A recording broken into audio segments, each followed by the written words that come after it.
안녕하세요. 매일은 아니어도 밥 먹을 때나 자기 전이면 곧잘 사연을 챙겨 듣는 사람입니다. 사연을 듣다 보면 대부분 시누나 시어머니에 관해서 이야기를 하던데 제가 처한 상황은 좀 달라요. 저는 아들을 장가 보낸 시어머니 입장이거든요. 그래서 사실 이렇게 사연을 보내면 다른 사람들이 제 이야기에 귀를 기울여 줄까 하는 걱정도 있었지만 그래도 이 답답한 속내를 누르고만 살 수도 없는 노릇이다 보니 일단 한번 얘기나 해보려고요. 만약 다른 사연 속에 나오는 시어머니들과 제가 별반 다르지 않은 거라면 지적해 주셔도 좋아요. 자식 농사를 망친 게 무슨 자랑이라고 모르는 사람들한테 떠드나 내 얼굴에 침 뱉는 거 아닌가 싶은 생각에 부끄럽기도 하지만 어쨌든 기왕 한번 얘기해 보기로 한 거 속 시원히 털어놓겠습니다.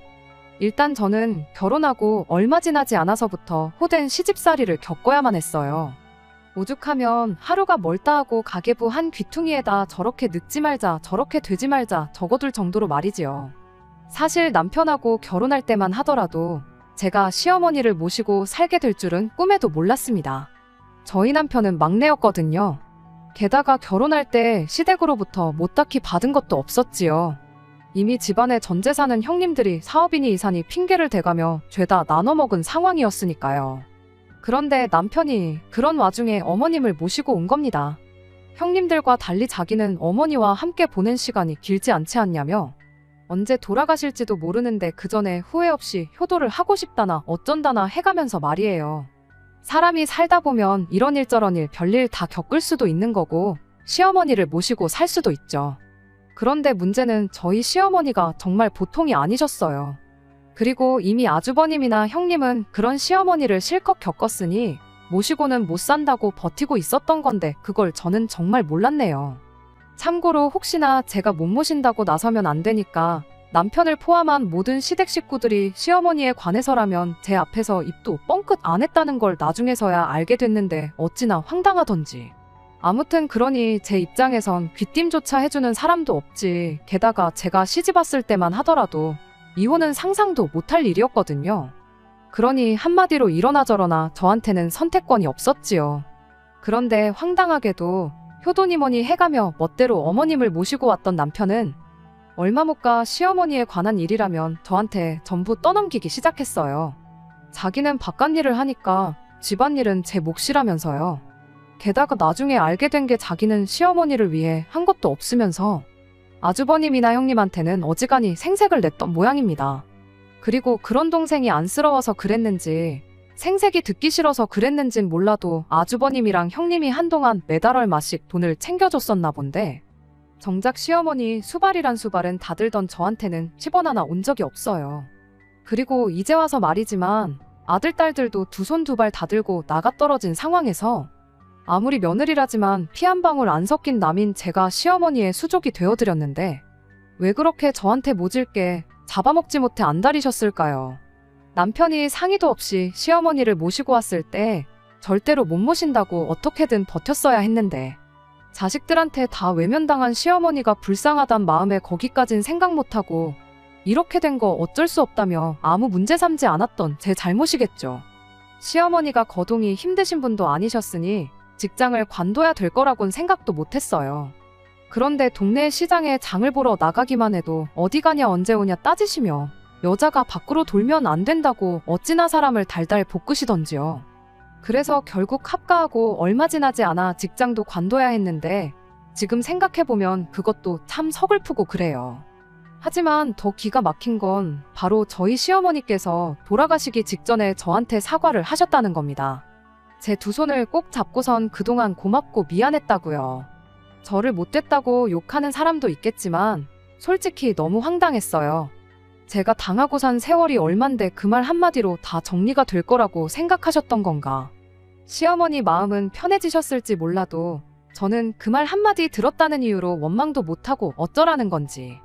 어쩌면 당신 죽고 나면 당신 아들이 저한테 푸대접을 받진 않을지 노파심에 하신 사과인가 생각하니 화가 나기도 했고요.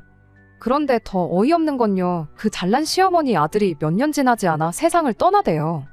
그렇게 담배 좀 끊으라고 해도 귀등으로도 안 됐더니 폐암으로 말이에요. 시어머니께서 돌아가신 이후로 그동안 못한 거 이제라도 해야겠다는 생각에 친구 회사에 다니기 시작했고 지인의 부탁을 거절 못해 들어둔 보험 덕분에 남편이 죽고 난 뒤 보험금을 꽤 받았습니다. 게다가 남편이 저한테는 말도 없이 돈을 따로 많이도 모아뒀더라고요. 그래서 그 돈은 훗날 아들 대학 등록금이든 결혼자금이든 아들한테 필요할 때 써야겠다 생각하고 있었죠. 아무튼 아들하고 아들 며느리 이야기한다더니 제 이야기로 서두가 길었는데, 제가 하고 싶은 말은 시어머니에게 그토록 당하고 살았던 저였지만 제 며느리한테만큼은 좋은 시어머니가 되고 싶었다는 겁니다. 그런데 그 생각이 잘못됐던 걸까요? 아니면 애비 없는 자식 소리가 듣기 싫어 2배, 3배로 공들이며 오냐오냐 아들을 키웠던 게 문제였을까요? 아들에 대한 제 희생과 헌신이 이런 식으로 저에게 되돌아올 줄은 꿈에도 몰랐네요. 아들이 언젠가 결혼할 여자라며 지금의 며느리를 데리고 집에 왔을 때였어요. 그런데 어찌나 애교도 많고 부침성이 좋던지 싹싹하니 마음에 쏙 들더라고요. 말이 나왔으니 말인데, 남편과 결혼했을 당시 저는 아들, 딸 하나씩 적어도 둘은 낳고 싶었습니다. 그런데 시어머니께서 아들 하나 낳았으면 됐지 뭘 또 낳냐면서 애 줄줄이 낳아봤자 남편이 고생이라고, 저야 속 편하게 집에서 애 낳아보니 뭘 알겠냐며 어찌나 반대를 하셨는지 몰라요. 그리고 그때 시어머니 말대로 저는 직장도 안 다니지, 그러니 맞설 생각은 꿈도 못 꿨죠. 게다가 언젠가 문득 시어머니 입장에서 생각해보니 당신은 자식이 여럿이었어도 모시겠다 나선 건 저희 남편 하나였잖아요. 그러니 자식이 많아봤자 소용없다는 걸 내심 깨달으시고 저한테도 하나만 낳아 잘 키우라고 하셨나 싶기도 하대요. 하지만 그 속을 누가 알겠어요? 아무튼 시어머니 말도 말이고 남편은 남편대로 저랑 상의도 없이 병원에서 소위 묻고 왔거든요.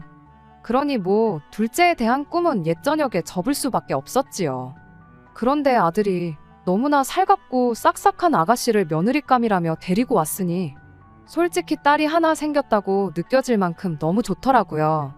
게다가 이후로도 틈만 나면 저희 아들이 있건 없건 집에 찾아와서는 어머님 하며 저를 따르는 거예요. 하는 말이 결혼하고 나서도 같이 여행도 다니고 그렇게 살고 싶다, 제 음식도 너무 맛있어서 반찬 때문에라도 같이 살고 싶다 해가면서요. 그리고 저도 진심은 아닐 거란 걸 알면서도 말이라도 그렇게 해주는 그 마음씨가 참 예쁘더라고요. 물론 저는 시어머니와 같이 사는 게 어떤 건지 누구보다 잘 알았기에 진심이라고 한들 같이 살 생각은 눈꼽만치도 없었지만요. 아무튼 그럴 때마다 말이라도 고맙다, 하지만 명절 때나 한두 번 보는 걸로도 충분하니 너무 애쓰지 마라, 니들 둘이서 잘 사는 게 중요한 거니까 나는 크게 신경 쓰지 말라고 얘기했어요. 그리고 내심 내가 적어도 시어머니 복은 없었을지라도 며느리 복은 있나 보다고 생각하면서 결혼자금도 원래 생각했던 1억에 제 노후자금에 일부인 5천을 더해서 1억 5천을 지원해줬습니다. 요즘 애들은 똑똑하다는 주변 사람들 말도 있고 이러쿵저러쿵 괜히 시어머니가 나서서 좋을 게 뭐가 있겠나 싶어서 그 결혼자금으로 어떻게 뭘 할 건지 그런 얘기도 일절 안 했어요. 주말마다 부동산에 가네 어쩌네 하길래 야무지게 알아서들 잘하고 있겠거니 싶기도 했고요. 그런데 신혼집이라고 구해온 걸 보고는 경악을 금치 못했습니다. 제가 지원해준 돈에 자기들이 모아둔 돈까지 싹싹 긁어서는 전부 보증금으로 때려박았거든요. 신축 브랜드 아파트에 반전세로 들어가 살기로 했다면서요. 그래서 월세는 얼마나 내는 거냐 물었더니 아들이 한다는 소리가 원래 200만 원이었는데 엄마 며느리가 쇼부를 잘 쳐서 180만 원으로 깎았다면서 팔불출처럼 마누라 자랑을 하는데, 아무리 내 아들이지만 속도 없구나 싶은 게 기도 안 차대요. 평생 손 한 번 댄 적 없이 애지중지 키운 아들이었지만 그때만큼은 머리통 한 대 세게 쥐어받고 싶을 정도로 어찌나 꼴보기 싫던지. 치미는 화를 꾹꾹 눌러 참으며 내가 보태준 돈에 니들 돈까지 더하면 굳이 반전세로 갈 필요는 없었을 것 같은데 왜 그런 결정을 내렸냐 물었습니다. 그랬더니 며느리가 활짝 웃으면서 저더러 뭘 몰라서 하는 소리라며 이게 더 돈을 아끼는 거라대요. 대출이자 나가는 거나 월세 내는 거나 거기서 거긴데 그럼 기왕이면 새 아파트에서 사는 게 맞는 거 아니냐면서요. 지들이 생각하기엔 뭐 그게 맞는 이유라서 그랬다지만 그래도 제 입장에선 어쨌든 월세는 그냥 버리는 돈이나 마찬가지 아닌가 싶은 게 꽤나 속이 상하더라고요. 정말이지 따져묻고 싶은 말이 한두 가지가 아니었습니다.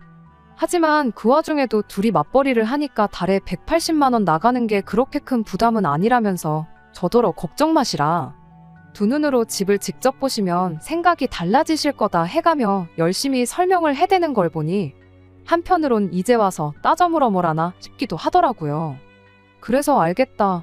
알아서 잘해라 하고 한마디 했는데 지들 딴에는 인정이라도 받은 듯 기뻤는지 계속해서 집이 숲세권이라서 전망도 좋고 나중에 애 태어났을 때 교육 환경도 다 생각해서 결정한 거다 떠들어대더니 마지막에 본심이 나오더라고요. 집들이를 하게 되면 직장 동료들부터 친구들까지 다 불러야 하는데 그럼 그 사람들이 자기들 어떻게 하고 사는지 다 보게 될 거 아니냐? 그런 거 생각하면 어줍잖은 빌라 같은 데 들어가서 사느니 이게 맞는 결정이었다면서요. 왜 애들이 지들 분수에도 안 맞는 아파트를 계약한 건지 알게 되니까 너무나 실망스러웠어요. 치사하게 들릴지도 모르겠지만 그런 한심한 이유 때문이었다는 걸 알고 나니 줬던 돈도 도로 빼앗고 싶더라니까요. 하지만 또 곰곰이 생각해보니 좋은 시어머니가 되겠다고 그렇게 다짐을 해놓고 벌써부터 내가 왜 이러나 싶은 게 아차 싶더라고요. 그래서 제 나름대로 그래. 나는 시어머니로서 내 할 도리는 다 했다 그거면 충분하다 생각하기로 했어요. 며느리는 물론 아들에게도 결국에는 아무 말도 하지 않았습니다. 지들이 다 계산해보고 할 수 있다는 확신이 있으니까 그렇게 정했겠거니 하고 넘어가기로 한 거지요. 결혼식도 호텔에서 멋들어지게 했어요. 얘들이 주변 사람들 신경 쓰느라 호텔을 잡았구나 싶었지만 이미 결혼에 관해선 알아서 하라고 했던지라 저도 더는 가타부타 말은 안 했고요. 그리고 돈을 많이 써서 그런가 식자체는 어쨌든 보기 좋기도 했으니 이 부분은 길게 이야기하지 않겠습니다. 결혼식 올리고 나서 얼마 지나지 않아 집들이라며 저를 부르대요. 비싼 동네에 있는 신축인 만큼 뭐 입구부터 삐까번쩍했지요. 풀옵션이라더니 인테리어도 잘 되어 있고 애들이 원하던 대로 누가 봐도 잘해놓고 사내 소리가 절로 나오겠더라고요. 집들이라고 해서 갔더니 짜장면에 탕수육 어떠냐는데 솔직히 좀 황당하긴 했어요.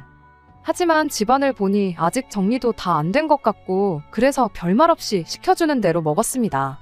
정리 좀 도와주고 올까 싶었는데 막상 식사가 끝나니까 아들도 아들이지만 며느리가 전과는 달리 말수도 없고 가만히 바닥만 보고 있더라고요. 그래서 피곤할 텐데 쉬라 하곤 택시 타고 집에 왔어요.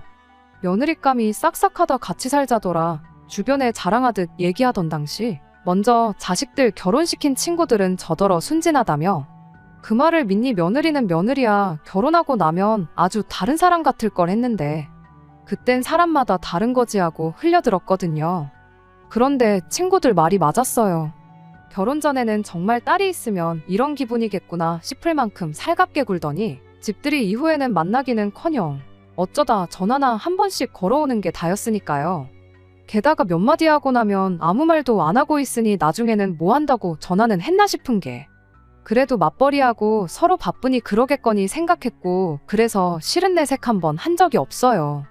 처음부터 제가 먼저 명절 때나 보고 지내면 된다 둘이서나 잘 지내라 했던 말은 제 진심이기도 했고요. 그래서 갑자기 돌변한 그 태도가 서운하지 않았다면 거짓말이겠지만 그렇다고 믿거나 못됐다고는 생각하지 않았습니다. 그런데 그렇게 지낸 지 반년쯤 지났을 무렵 웬일로 애들한테서 먼저 연락이 왔어요. 아들이 신이 나선 저더러 이제 할머니가 됐다더라고요. 이제 곧 손주를 안게 된다 생각하니 생각만 해도 어찌나 기쁘던지. 그런데 그렇게 또 2달쯤 지났을 무렵이었습니다. 아들이 며느리가 직장을 관두기로 했다고 소식을 전하더라고요. 아주 관두고 전업주부를 하기로 했다나요. 그리고 같은 여자이자 엄마로서 며느리가 왜 그런 결정을 내렸을지 아예 이해를 못하겠는 건 아니었어요. 하지만 제가 아들의 월급을 대충은 알고 있다 보니 며느리가 관두면 생활이 제대로 될라나 하는 걱정도 되더라고요. 하지만 요즘 애들이 보통 야무진가요? 자기들끼리 상의도 했을 거고 다 무슨 수가 있으니 내린 결정이겠지 싶었지요. 솔직히 앞으로 생활은 어떻게 할 거냐, 저축은 안 할 거냐 이것저것 따져묻고 싶은 게 한두 개가 아니었지만 그런 거 묻는 거부터가 시짜질 아니겠나 싶대요.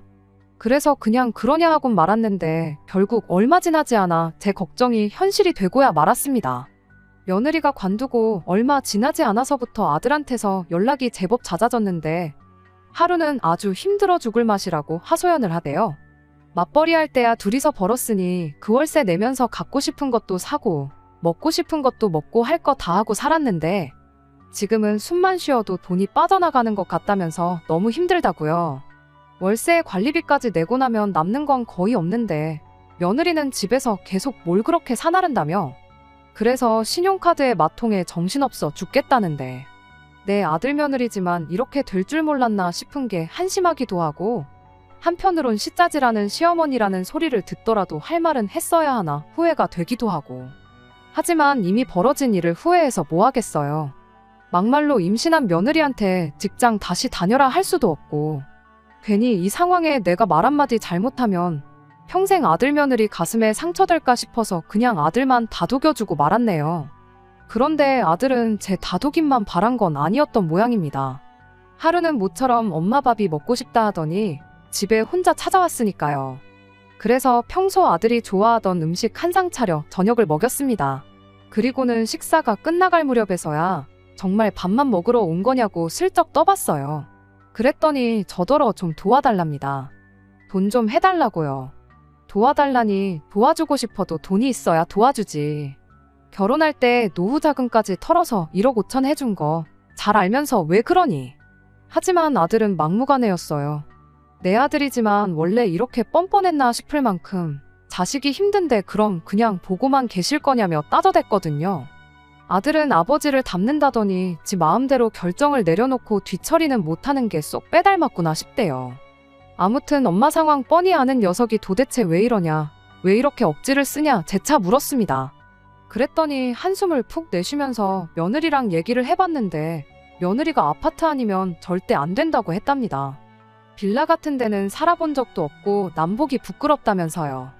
그래서 저는 솔직히 어이가 없으면서도 한편으로는 그 반전세 보증금으로 갈 수 있는 아파트는 구하기 쉽지도 않을 테니 이제라도 같이 제 집에서 살게 해달라는 건가 싶었거든요.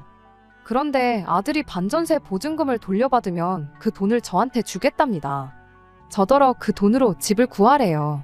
그리고 지금 제가 살고 있는 제 아파트를 자기 명의로 달라는데 기가 막혔죠. 하지만 아들은 그런 저는 안중에도 없는지 계속해서 저는 혼잔데 굳이 방 3개짜리 아파트에 살 이유가 있냐고. 혼자 살면서 괜히 큰 집 쓸고 닦고 하느라 고생할 필요도 없으니 저한테도 좋은 거라고요. 듣는 내내 어이가 없었지만 어쩌겠어요. 다른 사람 부탁도 아니고 자식이 부탁하는데 자식이기는 부모 없다고 그렇게 하기로 했습니다. 당장 증여해주면 세금도 나오고 하는데 그럴 여력은 안 되다 보니 아들에게는 제 집을 전세 주는 걸로 했고 저는 아들네 반전세 보증금으로 따로 집을 구하기로 했지요. 이제 와서 말이지만 집 구할 때도 꽤나 마음이 상했어요. 원래 살던 동네가 저에겐 익숙하기도 했고 마침 가까운 곳에 적당한 집이 있어서 거길 계약하려고 했었거든요. 나중에 며느리가 애 낳고 하면 옆에서 뭐 하나라도 도와줄 수 있겠다는 생각도 있었고요. 그런데 아들이 하는 말이 저 볼 낯이 없어서 그렇다며 다른 동네로 집을 구하시면 안 되겠냐입니다. 저도 한 동네에서 따로 살다 보면 자기들한테 서운해할 수도 있다면서. 말이야 그럴듯했지만 한마디로 지 와이프 불편해할 것 같으니 신경 쓰지 않아도 될 만큼 멀리 떨어져 살아달라는 얘기였지요. 생각할수록 기가 막히고 서운한 마음도 컸지만 이번에도 아들 뜻에 따라주기로 했습니다. 다만 저도 직장과 너무 멀리는 갈 수 없다 보니 직장을 기준으로 오가기 편한 곳을 찾다가 언니네 집에 들어가기로 했네요. 언니가 자식들 다 결혼시키고 형부랑 둘이 지내고 있었는데 형부는 형부대로 취미도 많고 바쁜 사람이라 꽤나 적적해했거든요. 다만 언니가 전후 상황을 알게 되면 무슨 말을 할지 뻔했기 때문에 따로 설명은 하지 않고 제가 제 발로 집 애들한테 양보해준 걸로 대충 둘러대고 말았습니다. 한편 그 이후로 애들도 바뀌긴 했어요. 며느리도 양심은 있었는지 제 눈치를 보기 시작했거든요. 매일같이는 아니지만 예전과는 달리 종종 안부 전화도 걸어오고 결혼 전만은 못했지만 저한테 살살 애교도 부리대요. 게다가 얼마 되지는 않았지만 용돈하라고 매달 10만 원씩 보내주기도 했는데 좋은 게 좋은 거라고 솔직히 엎드려 절 받는 기분이긴 했어도 기분이 나쁘진 않더라고요. 그리고 아이가 태어난 후에는 제가 일을 줄여서라도 아이를 봐줄까 생각도 했었어요. 그럼 며느리도 다시 직장 생활을 시작할 수도 있을 것 같았거든요. 그런데 며느리가 아이를 누구한테도 맡기지 않고 직접 키울 거라면서 그 편이 아이 정서에도 도움이 된다고 거절하대요. 그래서 이때도 알아서 하라고 했어요.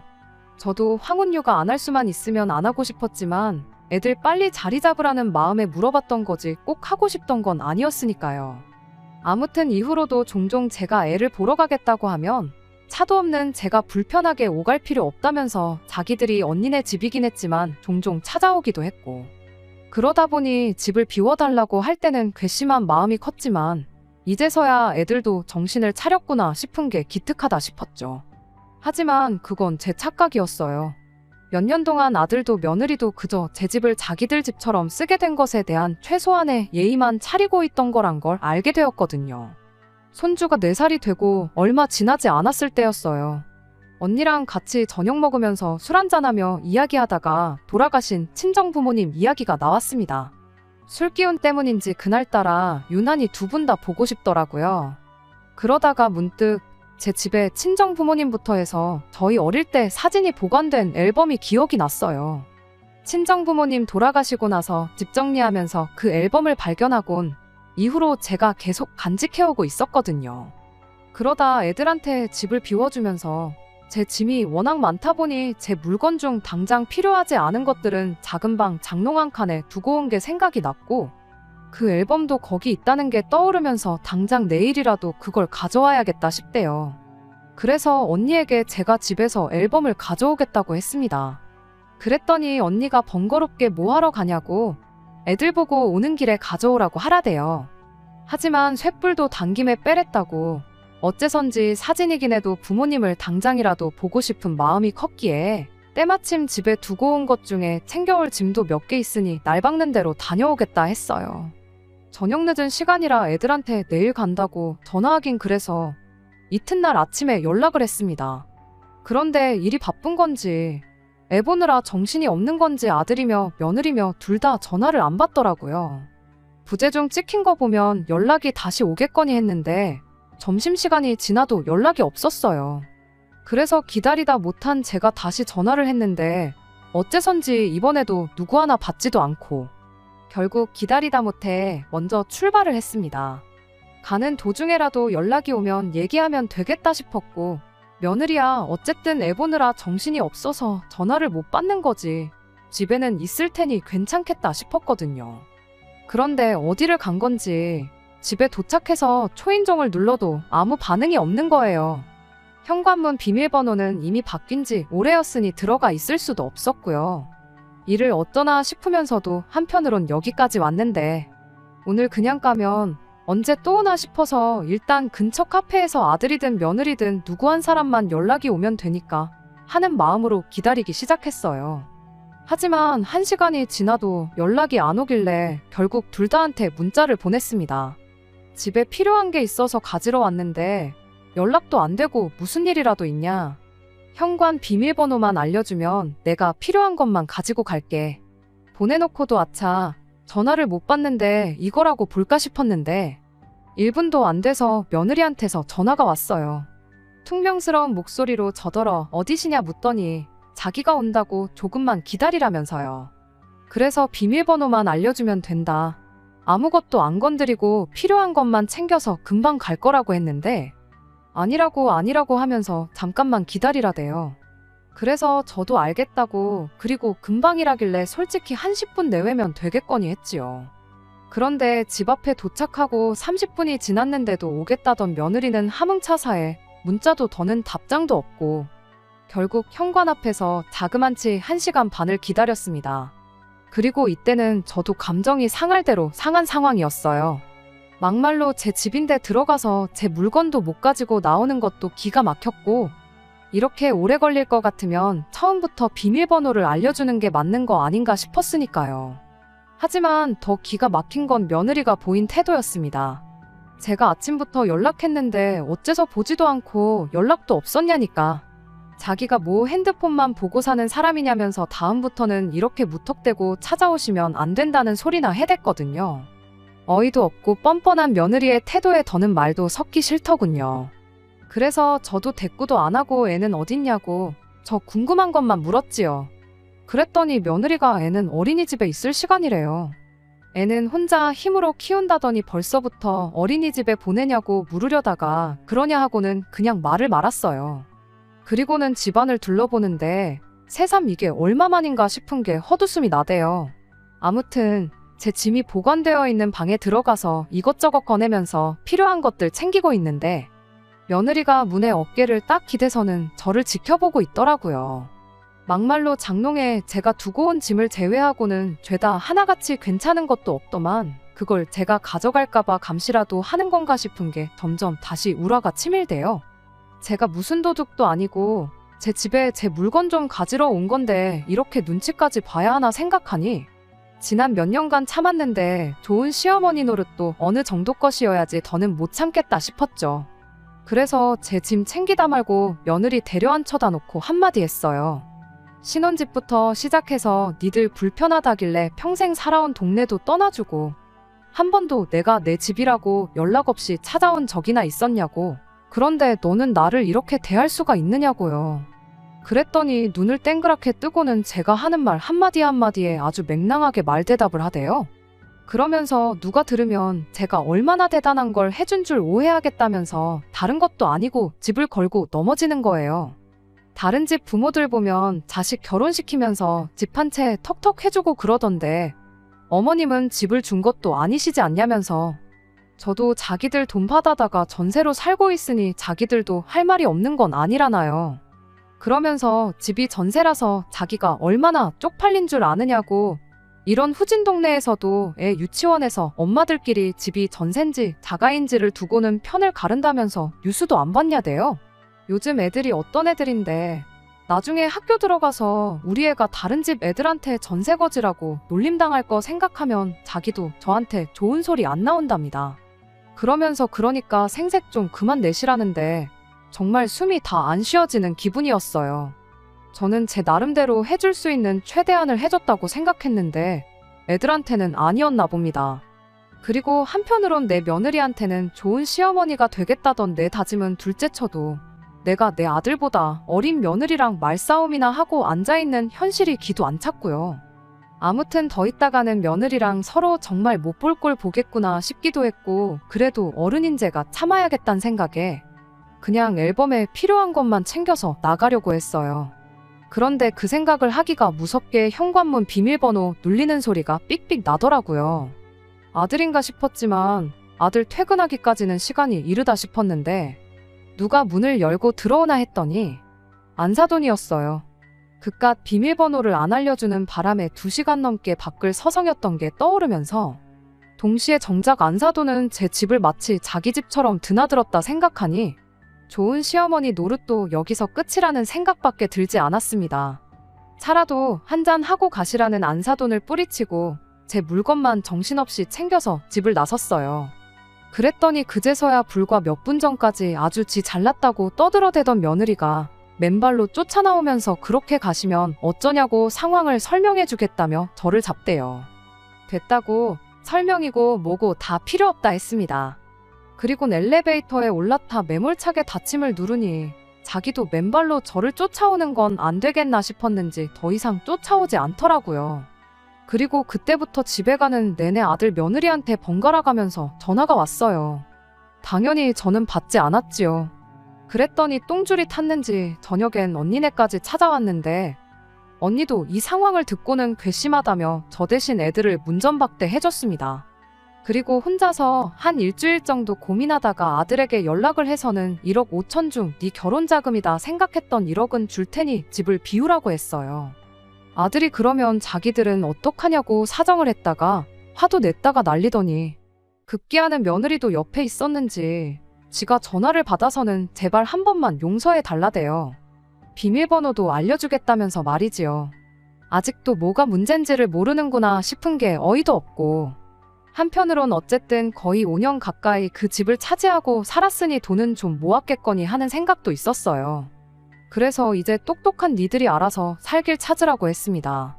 나는 능력이 안 돼서 여기까지가 한계라고요. 그랬더니 이번엔 다시 아들이 저더러 진심이냐면서 이렇게 아들 며느리랑 영 끊겨도 상관없냐고 협박을 하대요. 손주를 생각해서라도 저더러 이렇게 막무가내로 행동하지 말라면서요. 그래서 저도 네 마음대로 하라고 했습니다. 나도 이제 아쉬울 거 없다고. 나는 너한테 할 만큼 했으니 후회 없다고요. 그러면서 내가 네 할머니랑 아버지 때문에 얼마나 고생을 하고 살았는지 알면서 그럴 수가 있냐니까. 아들도 더는 아무 말도 안 하대요. 결국 2달 지나서 애들은 집 싹 비워주고 나갔어요.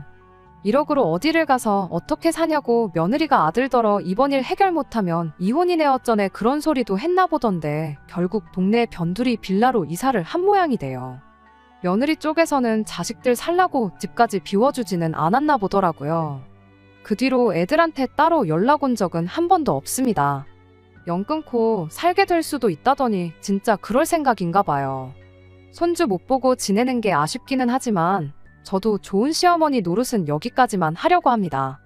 결국 며느리한테 저는 제가 저희 시어머니한테 느꼈던 감정보다 더 최악의 시어머니로 기억되겠지요. 그래도 상관없습니다. 세상 누가 물어봐도 저는 최선을 다했다고 말할 수 있거든요. 한편 다른 건 몰라도 하나만 낳아서 잘 키우라는 소리에 둘째 안 가진 게 참 후회가 되네요. 자식이 하나라도 더 있었으면 이럴 때 얼마나 든든하고 위로가 됐을까 싶어서요. 누구보다 따뜻한 시어머니가 되고 싶었는데 씁쓸합니다. 끝까지 들어주셔서 감사합니다. 오늘의 사연은 여기까지입니다. 구독과 좋아요, 알람 설정 부탁드리고 더 좋은 사연으로 다시 찾아뵙겠습니다. 감사합니다.